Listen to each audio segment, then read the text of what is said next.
はいどうも、マーシーです。いつもの海岸にやってきました。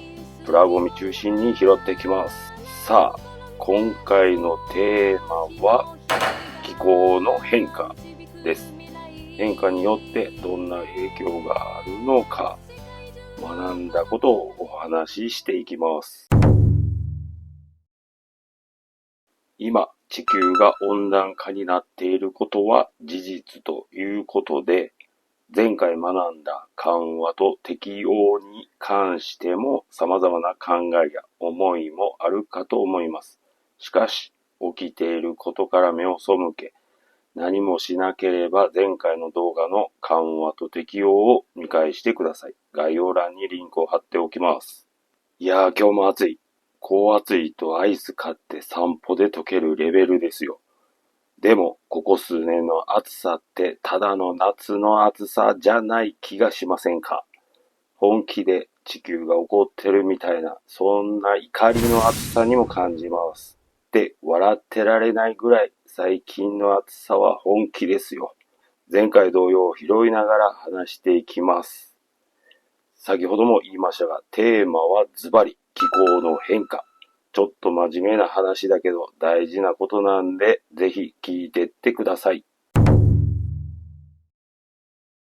まず私が住む三重県を例に挙げたいと思います。津市では100年で平均気温が 1.7 度くらい上がってるって言われています。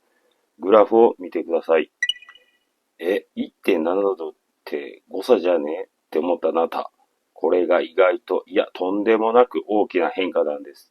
だって人間だって平熱より体温が 1.7 度上がったらちょっとした熱どころかフラフラになりませんか？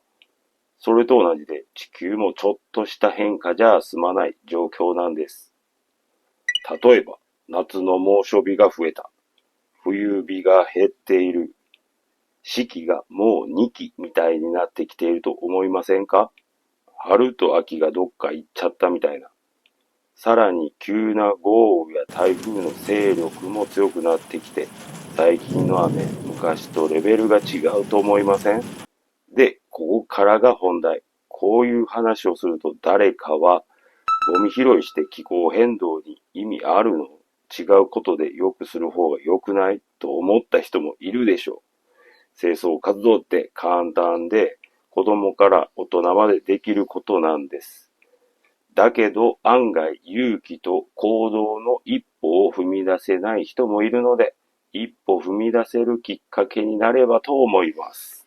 ゴミ拾いは意外と意味があるんですよ。清掃活動をされている人も聞いてもらえればと思います。実は海って地球の肺みたいな存在で、空気中の CO2、つまり二酸化炭素を吸ってくれてる、吸収してくれています。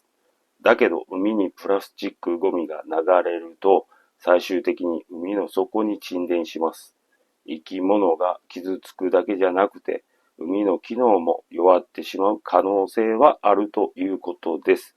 そこでアメリカ政府の公式ウェブサイト NIH、アメリカ国立衛生研究所にこのように明記されていました。日本語に訳すと、海洋マイクロプラスチックは1、植物プランクトンの光合成と成長に影響を与える。2、動物プランクトンに毒性を及ぼし、その発育と繁殖に影響を与える。3、海洋生物ポンプに影響を与える。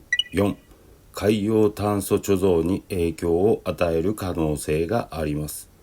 植物プランクトンと動物プランクトンは海洋における最も重要な生産者と消費者です。